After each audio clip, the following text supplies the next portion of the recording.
Hey, it's Chronologically Gaming, the only channel that's perpetually retro because we're playing every video game in order of release. Let's get ready to rumble. It is 1980. And if you're just now joining us, we've completed every video game in the 1980s that had a definitive release date, and now we're going on to all the other video games that were released at some point in 1980. So get ready for the weird, the strange, the obscure, and the what the hell is that video game? If you were here last time, we just left off with Adventureland for the Apple II, where we got Scott Adams to give us a public service announcement about pirated copies. Don't do those. Let's move on to our next game. After Adventureland, we're going to be going through these in alphabetical order. Our next one is Air Traffic Controller on the Exidy Sorcerer. And if you don't know what that is, no one really does. It's over there on the left side. It's a very obscure computer by Exidy. We've seen them in the arcades on the channel, and this is their computer that was actually released last year, and this will be our first time checking it out because we're technically going to be booting up the Sorcerer 2, which gives faster speeds apparently. But this is Air Traffic Controller, and like everything for the home computer space, will it load? We're going to find out right now. It is 1980 and we're playing Air Traffic Controller for the Exidy Sorcerer. Yes, and it did load. We're in. Okay, so to boot this up, looks like we need to do... No, that will not work. We'll need to do this. And give you those classic Exidy Sorcerer sounds. Is that what it's going to do the entire time? I don't believe it. All right, so to get this to load faster, we're going to do a little fast forward because the tape cassette is loading right now.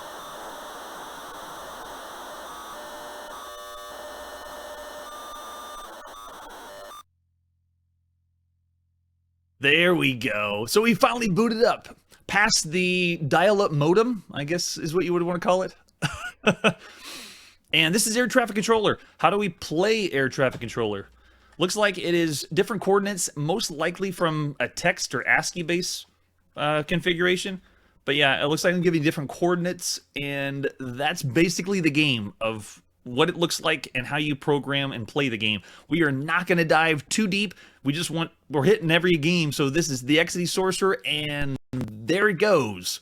There was the Exidy Sorcerer. So from everything we've seen from a home computer space, that is low. I would say even close to broken for Air Traffic Controller. I'm going to go with one. Yeah, we'll go with 1 star for Air Traffic Controller on the Exidy Sorcerer. Not the best showing so far for the Exidy. So moving on to our next game. After the Exidy Sorcerer, we have Invaders Plus for the Magnavox Odyssey 2.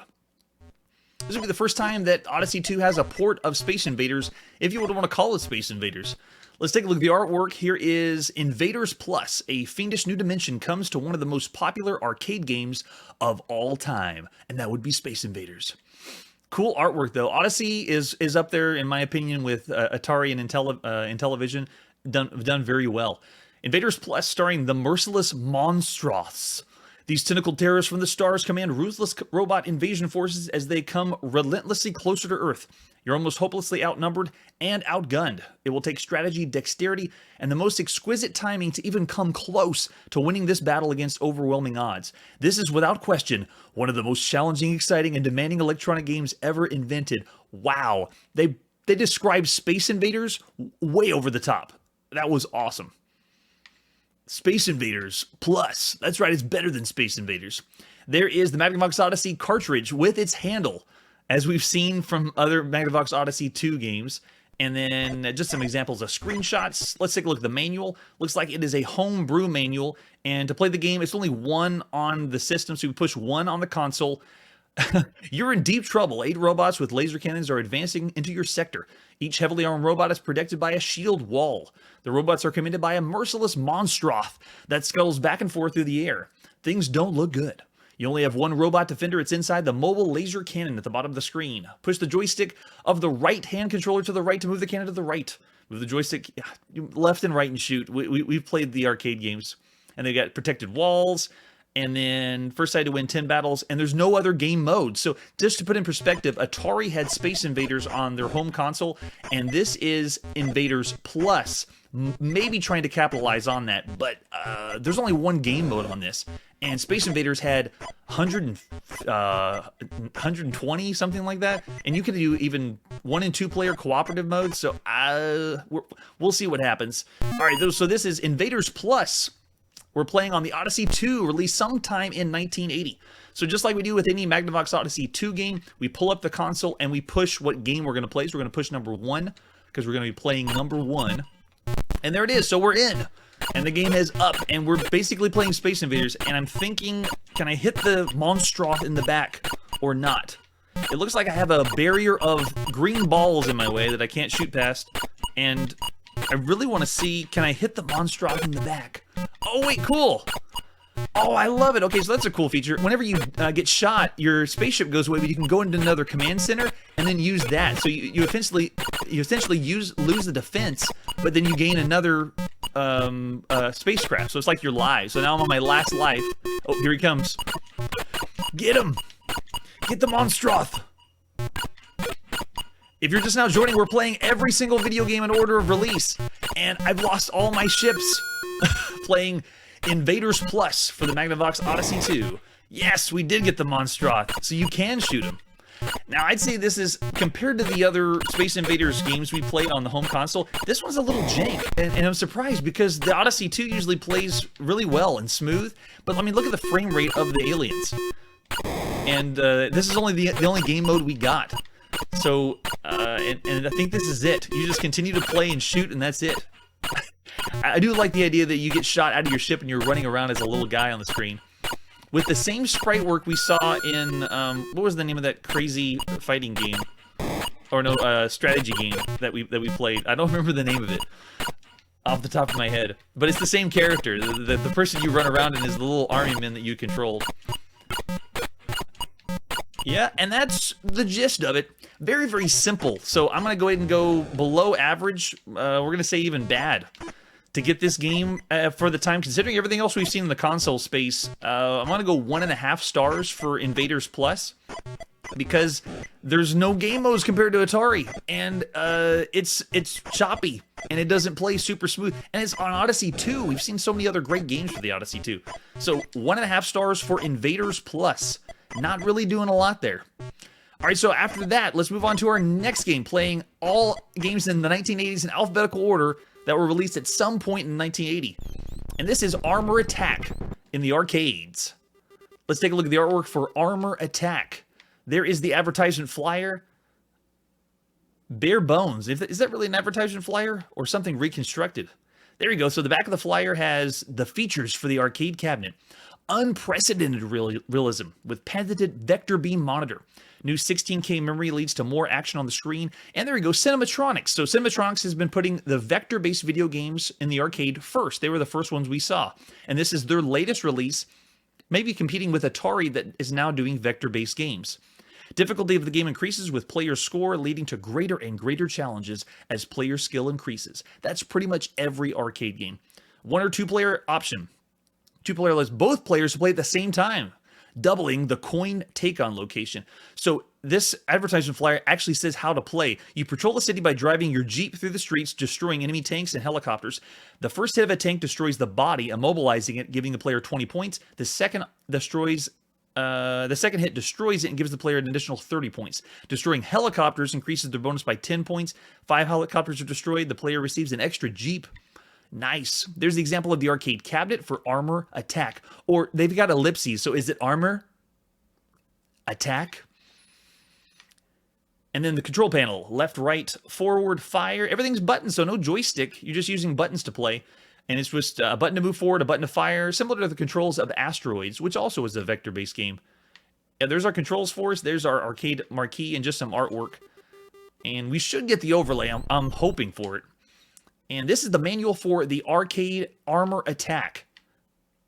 The Operation and Service Manual by Cinematronics. Armor Attack. This equipment generated... Yeah, we know about the electricity. Don't get shocked. How to play Armor Attack. Section 1. I want to know how to play Armor Attack. Part 1. Yes. Armor Attack is a 1 or 2 player battle action game with features geared for maximum player appeal. Unsurpassed realism, functional tank treads, turret recoil, burning debris, war zone audio, and progressive levels of difficulty.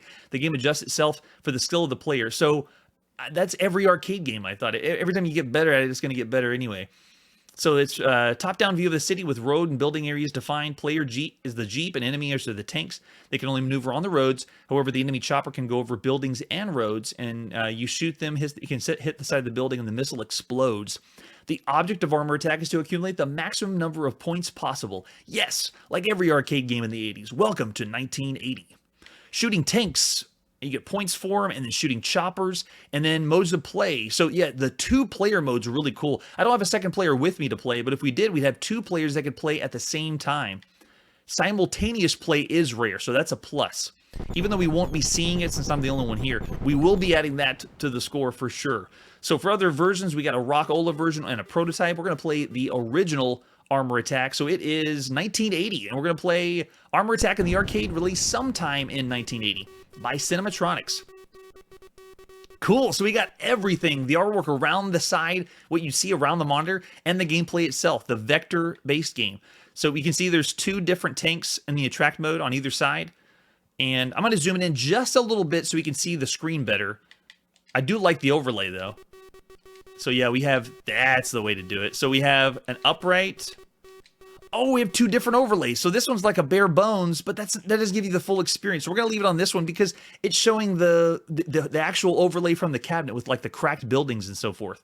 Okay, so let's put a quarter in. There we go, push and start. And it's going to start with 1 Jeep. So you can see there I am on the screen. I have a driving.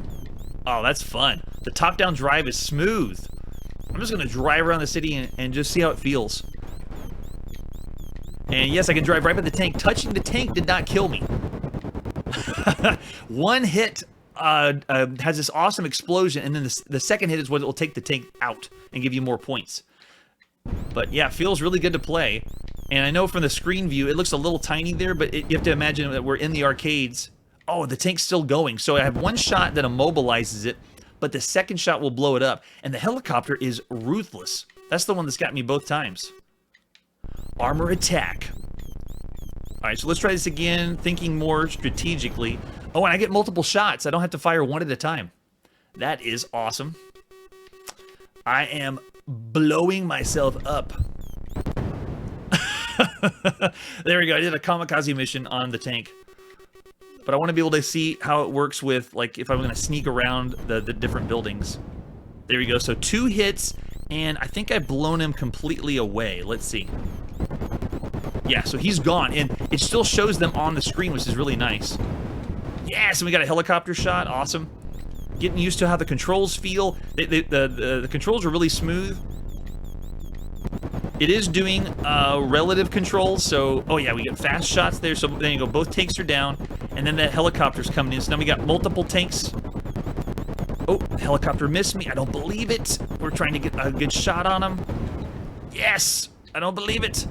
We're still going. And the tank's following me now. They're going a little bit faster. Just like they said in the advertisement flyer. Increasing levels of difficulty. All right, so here we go. Let's go around this side. Now we got 3 tanks on the screen at once. And they're closing in. Oh, there we go. They got me on that one. Man. Awesome. Lots of fun for Armor Attack. And that was my whole quarter. So that was, I thought it was more than, that was my second try. So the 2 quarters, I was able to play 3 lives each.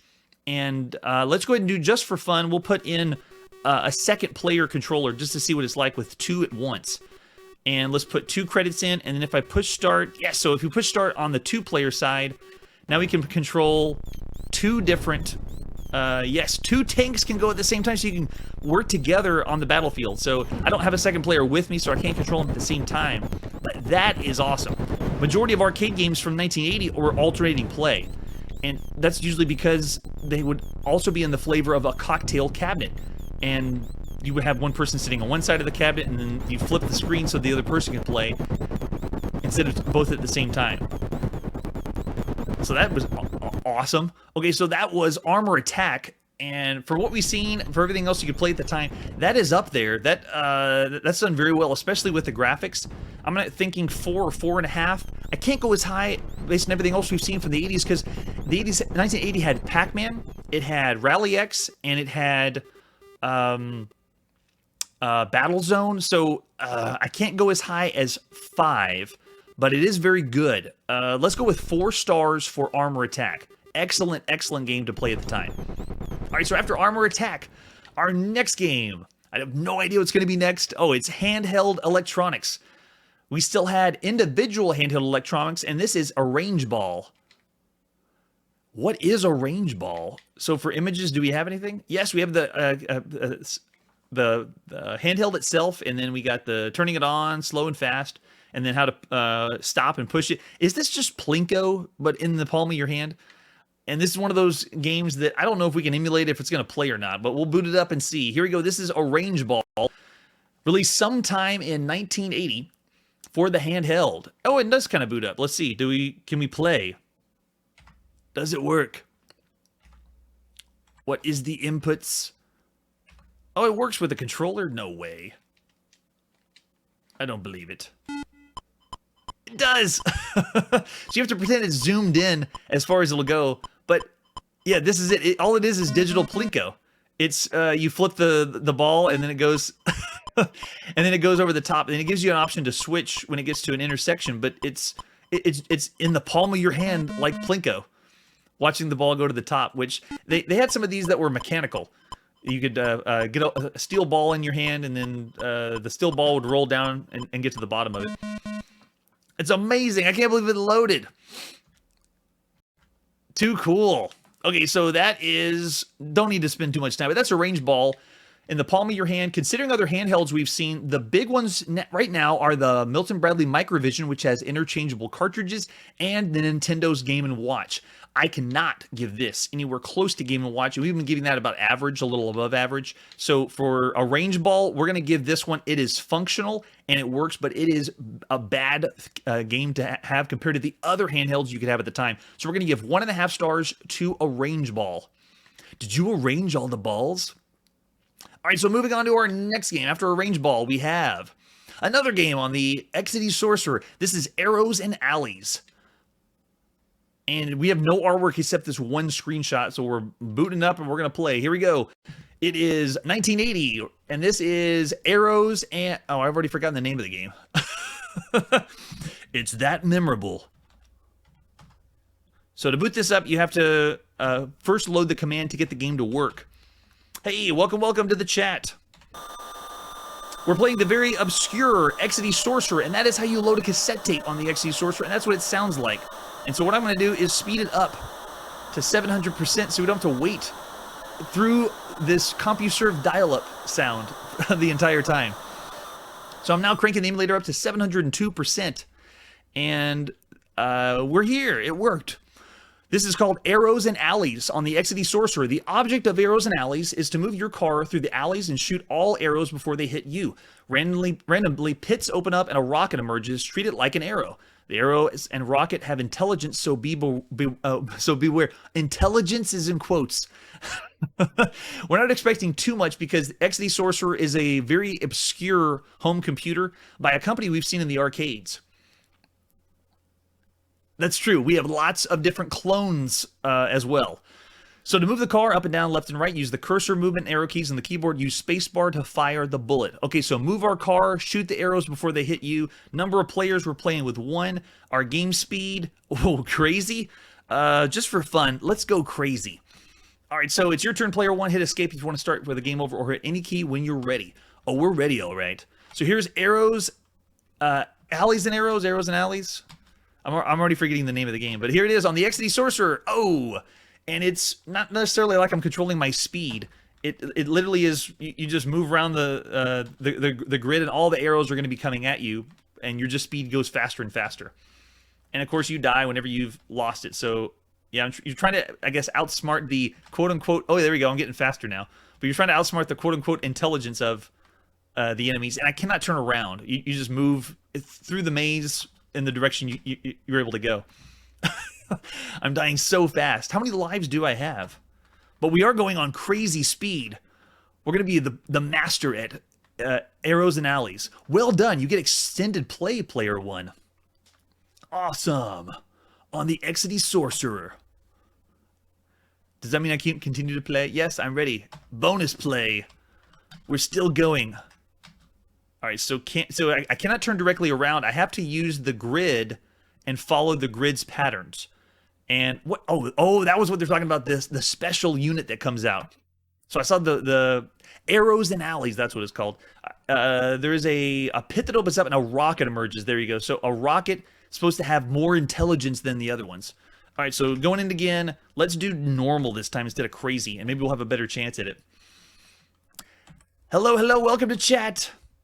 Welcome to a very obscure home computer called the Exidy Sorcerer, where I'm going to be the master at Alleys and Arrows. Arrows and Alleys? Arrows and Alleys. I think that's what it was called.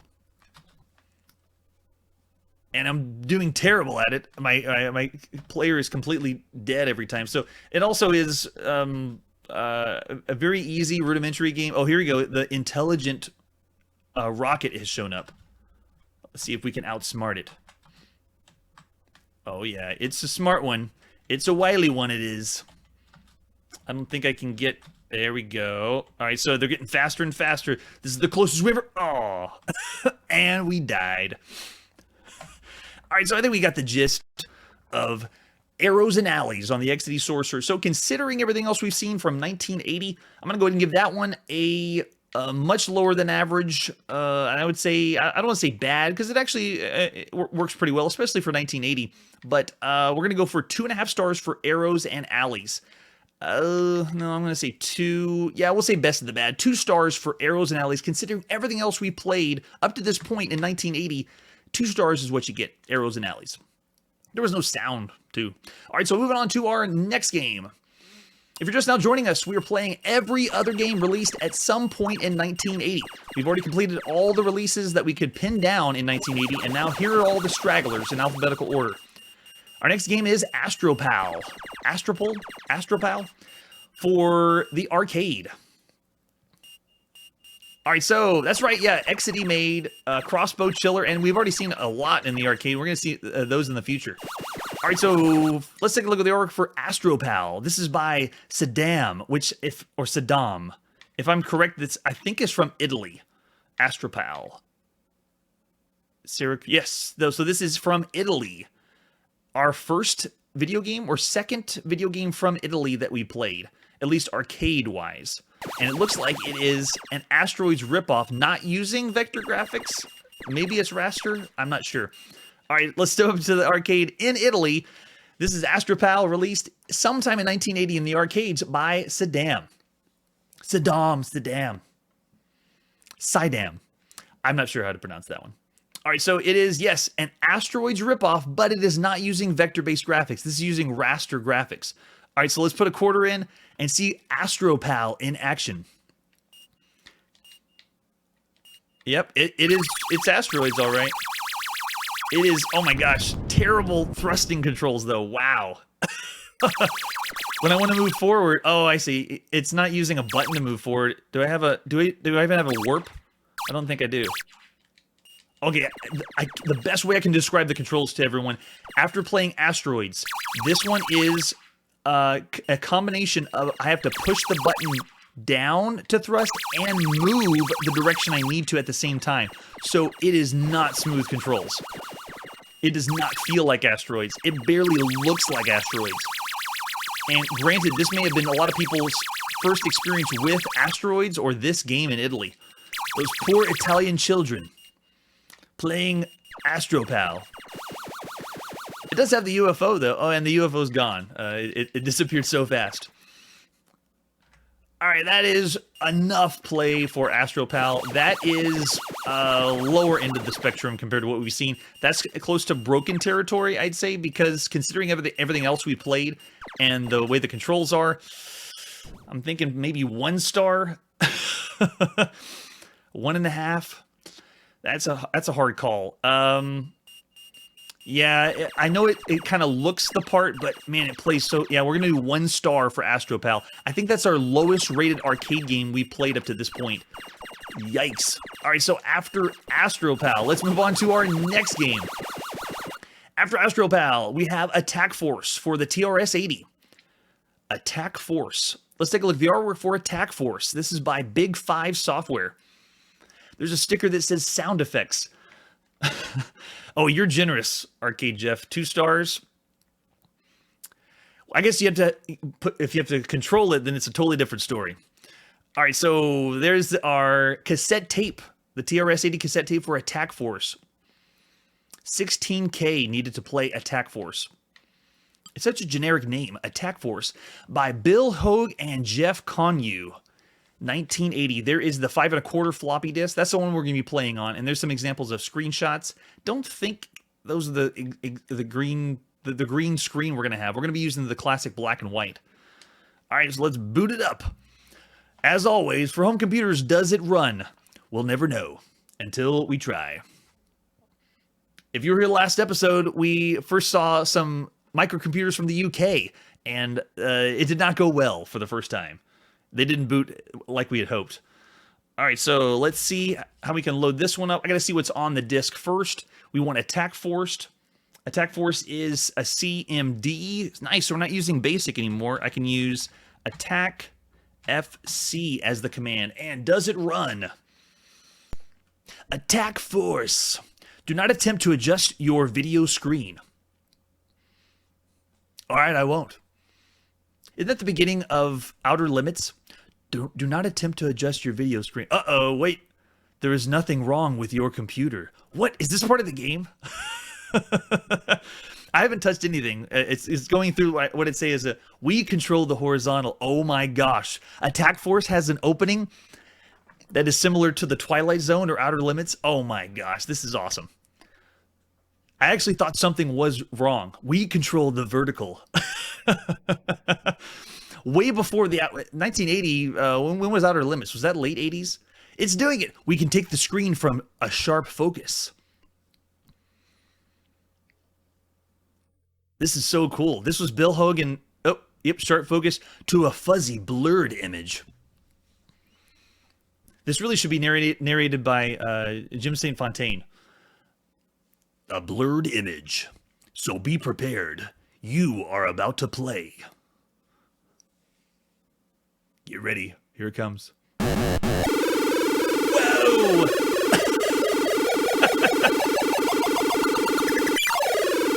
Oh my gosh. What an opening. I would say that's one of the best openings of video games we've seen on the channel.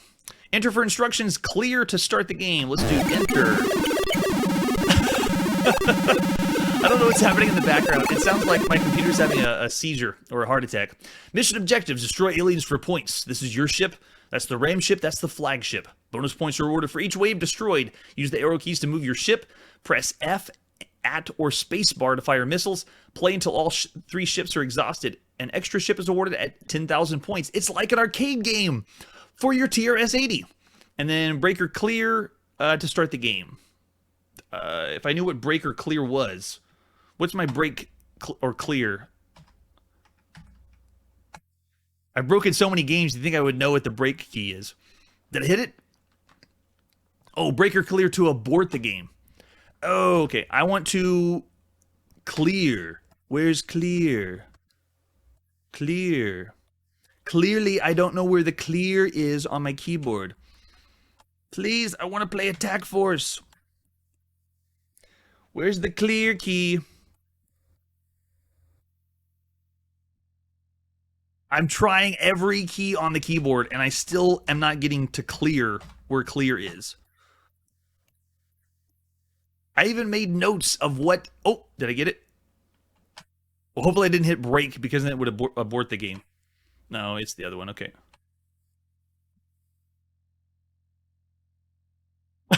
And then I think I hit the one to do the screenshot of it, right? No, that's the fast forward key. Please, I want to hit clear. Where's clear? All right, just mash everything on the keyboard and see what happens. There, of course. The home key is mapped to clear. Yes, that makes perfect sense. Number of players, we want 1. Yes, we're ready to play some Attack Force, man. Oh, and it crashed. No, the game crashed at the end after all the opening. I don't believe it. Okay, I want to try it one more time because I really want to see what Attack Force was after the opening. I don't believe it. Let's try again to see if it crashes. If it does, then we just have to say the game will crash, sadly. Come on, Attack Force. I wonder if we can get past the opening. I think I can skip the intro, but man, what an intro. That was awesome.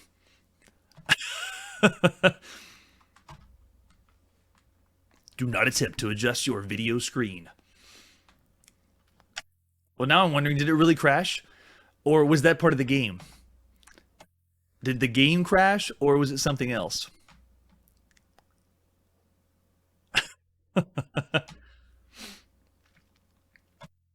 Can I skip it? Oh, you do have to see the crazy awesome intro. Yeah, there were some that were skippable on cassette tape. A lot of the emulators we play that are running the cassette tapes, we speed them up. We fast forward to boost through it because they can sometimes take 10, 15 minutes to load those, and it also depends on the system because we're playing every single video game, so there's several different systems that have multiple speeds on, and also how they load, either from ROM or from RAM. Come on, skip. So be prepared. You're about to play. Get ready. It's going to blow us away again. Attack Force.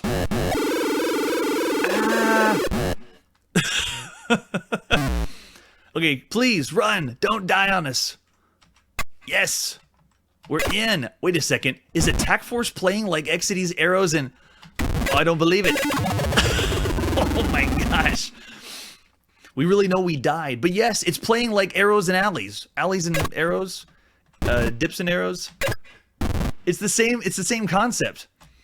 I don't even know if it's related to one another.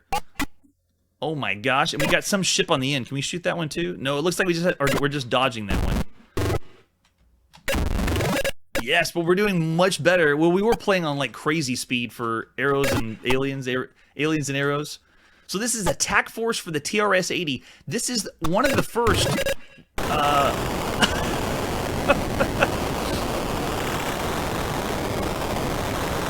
Okay, this is really cool because to do this on a TRS-80, which is an ASCII-only system, do you notice all the flicker we're seeing?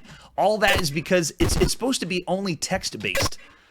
And they're making this into an arcade game. This is the first arcade game we played on the TRS-80. Majority is text adventure games. And this is a full-on arcade. You're playing an arcade game. That's pretty cool. Crazy sound effects and amazing flashy graphics. So that is actually pretty good, especially considering what you could play for a home computer at the time. Now, it doesn't beat out Apple II. So if we were rating this just on TRS-80 releases themselves, I would go a higher rating. But for everything else we've seen that you could play at your house for home computer space, I'm only going to go around a little above average for what we'd see for a home computer. So I'm going to go ahead and do... let me think of... Oh, you know what, though? Considering what they were able to accomplish, I'm going to go 4 stars for Attack Force. That was very well done. And wizardry was happening behind the scenes because the TRS-80 shouldn't be doing what we just saw, which was causing seizures most likely. All right, so after Attack Force, our next game is B-1 Nuclear Bomber for the Commodore PET. We've already seen this one on the Apple II. So for B-1 Nuclear Bomber, I'm expecting not the best because Apple II didn't get very good reviews when it was released. Let's take a look at the artwork. There it is, released by the Avalon Hill Game Company. And for the back of the box, it's a computer simulation game. It's July 1991. You're the commander of a B-1 supersonic bomber flying a routine strategic deterrence mission over Thule Air Force Base. And yes, this is the same or similar box that we saw for the Apple II. Maybe close to the same one. Yeah, there. If you look on the cassette, it's released for the TRS-80, Apple II, and yeah, on one side of the cassette tape, you play the TRS-80 and Apple II, and if you turn the cassette over, then you play on the Commodore PET. Nice. So if you have all those home computers, you do it all on one cassette. All right, here we go. Let's boot it up. It is sometime in 1980, and this is B-1 nuclear bomber for the Commodore PET. The Commodore PET. Oh, yes. Just like any of our other home computers, it's not that simple. The Commodore PET has, I'd say, 9 different models that could be used. So here we go. Thule Air Force Base. You're in an alert status orbiting over the Arctic. Hot war, hot war, hot war. Your primary target is Leningrad. Your failsafe code is XB or X-Ray Bravo, Papa Romeo Delta. Your alternates are these places. The command is, and we don't have a manual, just like we had for the Apple II, so we don't really know the commands we can try.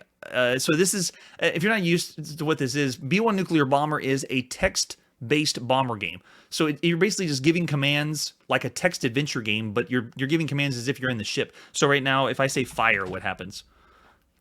Legal commands are, oh, they're telling us legal commands. We can hit CO to change course. So there's all the commands right there.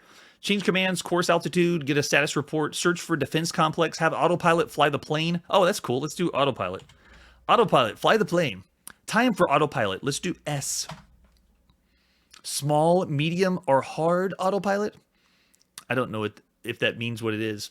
But that's essentially what this is. It's a text adventure game or a text game where you're in a bomber, which doesn't translate well. And it didn't translate well at the time. From what I've read in Apple Magazine, the magazines that were reviewing this, it wasn't reviewed well. Because if you're going to do a bomber game, you want to be controlling the plane that has the bomber. Oh, I love it. Yes. So you played the Commodore PET, Hammurabi, and I don't think we've seen that one yet, but we are going to see Hammurabi very soon, if we haven't seen it yet.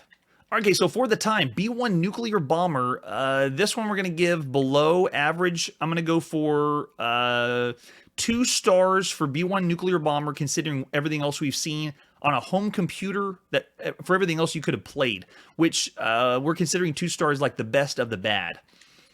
All right, so after B-1 Nuclear Bomber, we have the exact same game, but it's on the Atari home computer.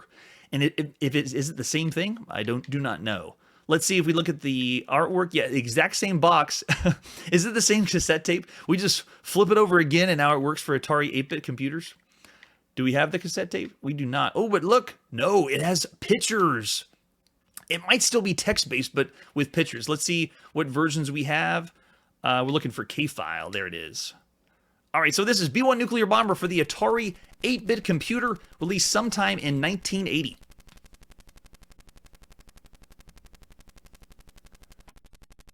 Does it load? Like every other home computer game. Yeah, there we go. B-1 Nuclear Bomber. You're the pilot of a B-1 supersonic bomber. You're flying a failsafe pattern near Thule Air Force Base in Greenland.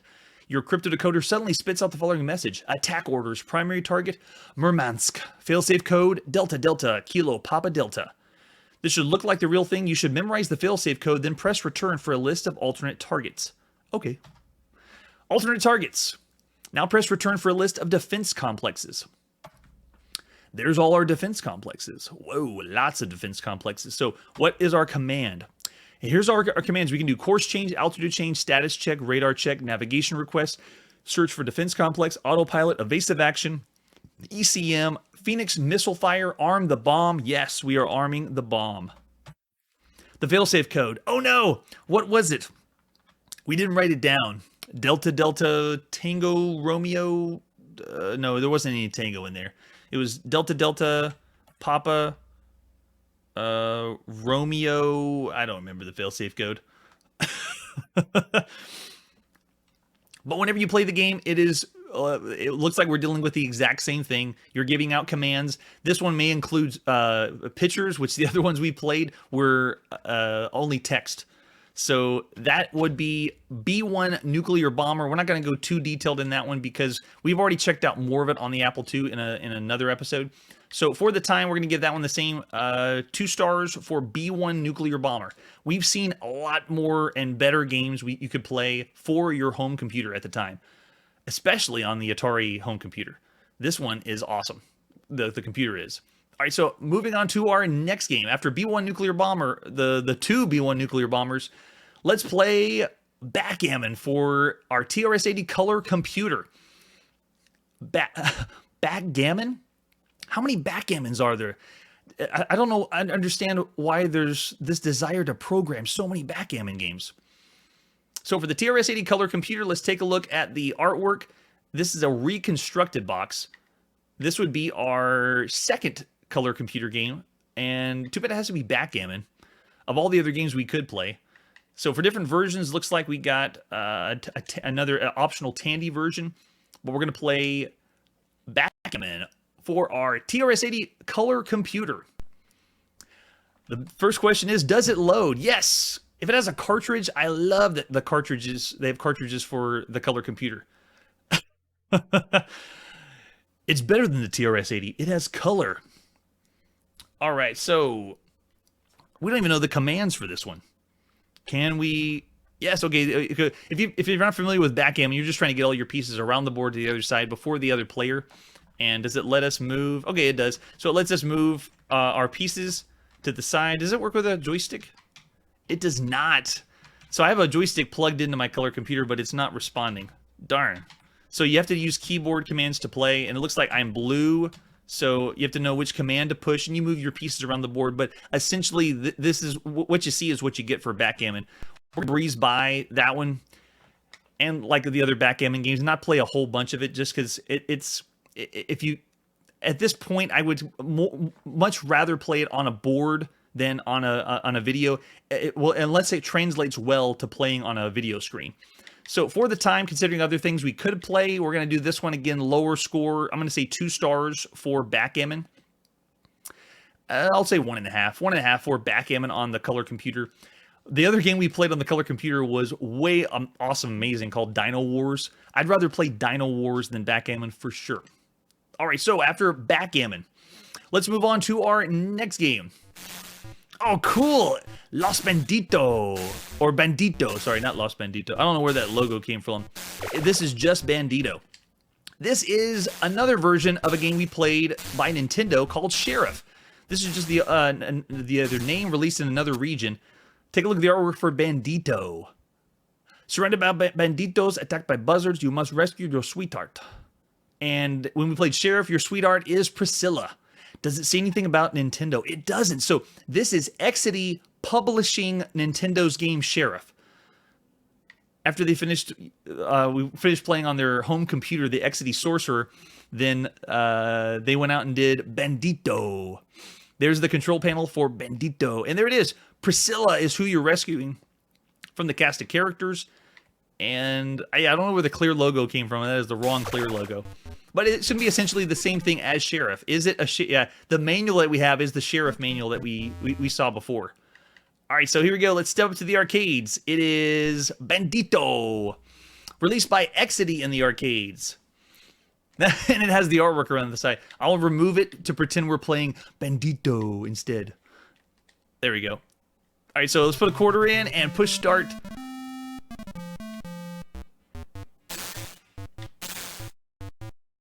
The controls are a little bit different because you don't just move freely around the screen. You actually have to aim your gun, and you can aim and move independently. But it's not as simple as that. It's a little more complicated. It's not super smooth, but it is still fun to play. But we've already seen this. This was already released earlier by Nintendo, the original Sheriff version of it. I actually did better. I actually played that game better than I am doing now with Sheriff. Or Sheriff was playing easier for me. Yeah, see, I want to shoot down. There we go. That's it. You can also hit the condor at the top.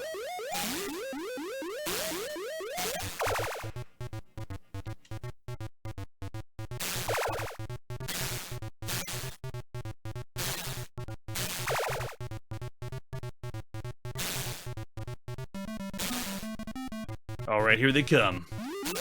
Come on, boys.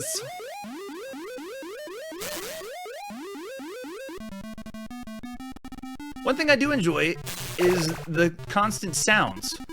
We've been hearing a lot of those from Namco, and it's cool to hear the constant sound coming from the game. Oh, oh, you got me, partner. Oh, see right there. I wanted to aim up, and it's not as simple as just aiming and pointing up. You have to take the gun button and then move the gun button up and then shoot. So, considering other arcade games we played, the controls are a little clunky. Oh, there you go. But still fun to play. And a tiny little cutscene. Tiny little cutscene. Nice. Well, we played Sheriff before, and this one we're gonna give. It's the knockoff of it, so not. I would say Sheriff is still gonna be the better one if you could play one, but it's the exact same thing. So we're gonna go ahead and give this one. Considering everything else we've seen at the time, we'll give it average. 3 stars for Bandido. The best average, perfectly average. Okay, so after Bandido, our next game is a handheld game. This is Bank Shot Electric Pool. Bank Shot Electric Pool, released by, I can't tell actually. Let's take a look at the artwork. This is by, there's no company on the box. Bank Shot Electric Pool by that, we have the back of the box. Finally, Electric Pool. Bank Shot is a handheld pool that offers much of the same challenge and excitement as the full traditional version. This would be the very first time on the channel we played a handheld pool game. And I still don't see a company on the box. What box is this? Thank you, Parker Brothers, of course. So we got an advertisement flyer. That shows you just how much fun you can have with Bank Shot Electric Pool. I'm going to make all those faces for us while we play, if it works. Depends on if it loads or not. So there it is. Looks like a tabletop handheld that you can put down and then push the buttons to play. And an example of the screenshot, but not sure if this is going to boot up or not. Let's see what happens. This is Bank Shot Electric Pool. It did load. Does it run? Let's see. We got 1, 2, or 3. Angle up, angle down. Ball up and ball down. So let's see if it works. It's not responding to that one. Oh, there we go. Cool. Okay, so it started the game up for us. And if we want to go for a shot, there we go. So we have the angle of the shot. Oh, this is awesome. Okay, so if you know which buttons to push, it's essentially like you're moving the cue around, and then you go for how much power you want. And so what I need to do is switch it around again, and then I go for the power I want. I want to go. I want to hit it harder than that, though. Yeah. Yeah, so you angle up your shot, and then you say how far back you want to get the power, and then you hit it. But I don't see the balls moving on at least for this emulator, if that's correct. Yeah, so they're moving a little bit, but it's rudimentary pool, but it gets the job done of how you would play it handheld. So the very first pool game we've ever played, it's pretty cool. Let's see if we can get it to reset. Ball up and ball over. What, you can actually do hops? That's awesome. Cue up the shot. And aim. Yeah, so you can do that. You're aiming the shot, and then you fire the shot with how much power you want. All right, I can understand how it works for the top-down. Oh, so there was, yes, compared to the Mattel handheld, this one was like a tabletop one, a larger one. So that would have been, yeah, the more expensive one. Bank Shot Electric Pool. So considering that we've never played any handheld electric pool, that's actually really cool for the way that it works. I'm going to give this one higher than average. We're thinking 4, 4.5 for the what it's able to accomplish. I'm thinking of other handhelds, though. This is not interchangeable cartridges. We have the Milton Bradley Microvision, where you could switch out cartridges. And we have the Game & Watch also for handhelds that we've seen that series. So for this one, Electric Pool, I'm going to go for 4 stars. It plays very, very well for a handheld game. And for the very first pool handheld game that we played on the channel, awesome. All right, so I don't know what's next after Bank Shot Electric Pool. Our next game is, oh, there we go, the Milton Bradley Microvision. So now we go to the handheld that you can swap the cartridges out. And this is baseball. So let's take a look at the artwork for baseball. Diamond action at your fingertips. by Milton Bradley, ages 8 to adult. If you're 7 years old, you can't play this baseball game. We wouldn't recommend it. And there is the front of the manual. Looks like there's the other games that you can see on the Milton Bradley Microvision. And the way that the cartridges swap themselves out is you actually take the whole front of the Microvision off and then put another cartridge on. So it doesn't just replace the game, it's actually replacing the screen and the buttons, but you still have this little dial that you use at the bottom. And there we go. There's the cartridge we'll be putting over the top of the whole system with the buttons you can use to play at the bottom. And the overlay has the diamond for baseball. How it's going to translate on the Microvision, you got me. I'm very curious to see what baseball's like. Oh, so we do have a manual for this. Looks like side view. Microvision Baseball offers you Major League fun at your fingertips. So play ball. Test your batting skills against the computer's throwing arm. In this game, the faster you swing, the farther you hit. So you have to be extra speedy to hit that home run ball. There are other diamond highlights to delight you too. Base running, fielding, and much more. Play by yourself, against another player, or against teams of players. What?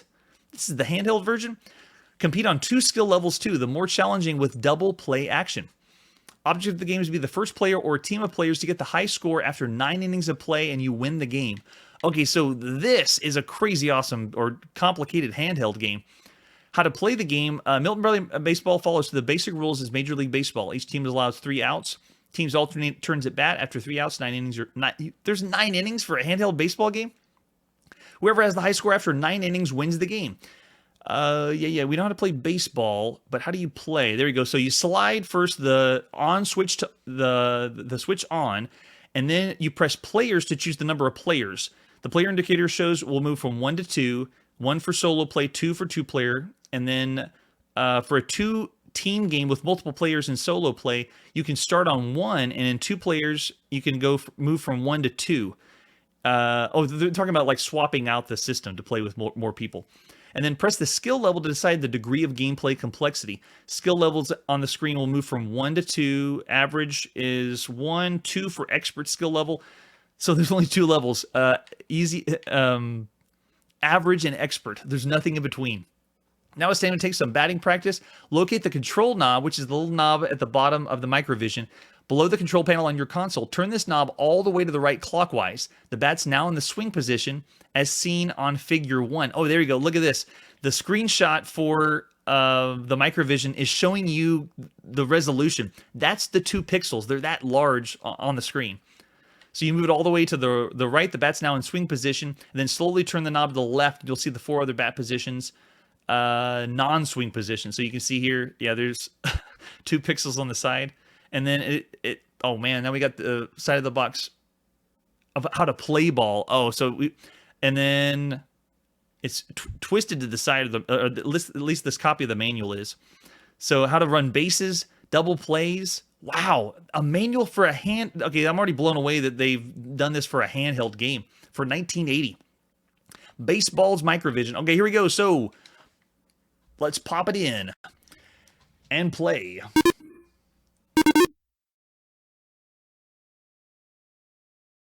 There we go. All right, so this is baseball on the Microvision. And if you look over on the left side, that's the example of what you would see holding in your hand. And then right next to me is like a zoomed in version of the screen. So what we want to do first is, after we powered it on, and they have sound effects going in the background. All right, so if you want to, after we power it on, we push a number of players. So you can see I'm going number player 1, player 2, and then for skill level, skill 1 or skill 2.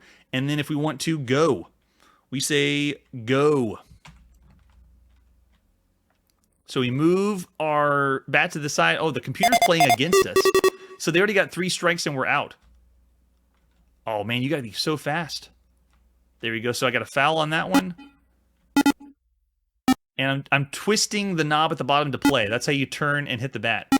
Cool. Okay, so it works. Yeah, and it works correctly to swing the ball. I don't understand how the outs are working, though. How they determine, I guess, where you hit. Yeah, if you hit it against the pitcher. And then now we switch. Does this mean I'm batting? And the computer is... No, I'm still going. So how do we make it go? Oh, Z is to see the count. I don't see anything pop up on that side. What about score? And I guess C is to reset. And go for... And go. There we go. Cool. What? They call that one an out? No way. Oh, yeah. So if you don't hit it far enough, they're counting it as like he was caught by someone in the field. So you do have to use your imagination a little, because obviously 2 pixels for a bat is a big stretch. But if you think of this in the palm of your hand, playing baseball where you're able to swing the bat, that is awesome. Too cool. So that is baseball on the Microvision. And we didn't go through the manual to detail everything we could do and play it, but that is a very impressive handheld game that you could play. I'd say one of the best handhelds that you could play on the go. So I'm gonna think 4.5 stars. I'm even gonna go thinking 5. It'd be like the best thing you could play in the palm of your hand for the time. So yeah, I'm gonna go 5 stars for baseball. Because of all the other handhelds we've played, this one isn't just a time waster. You could play 9 innings of baseball, and you could play with multiple people. So this would be the best thing you could play for handhelds in 1980. That's awesome. And that is for the Microvision. Baseball on the Microvision. All right, so we're going to stop at baseball, which means we're in the B's, playing every game released in 1980 at some point in 1980, and we'll continue on moving past baseball on the Microvision, see what our next game is, and continue playing every single video game in 1980. We will see you next time. Hey everybody, thanks for checking out the channel and joining me on my quest to play every single video game in order of release. We'll be streaming live every weekday at 9 p.m. Central, so join us and let us know if we miss any games along the way. This video would not be possible without RetroArch and Launchbox. Please tell your friends there's some crazy guy out there trying to play every single video game. You can always check out Chronologically Gaming on YouTube, Twitter, Instagram. Chronologically Gaming is the name to look for. We will catch you next time.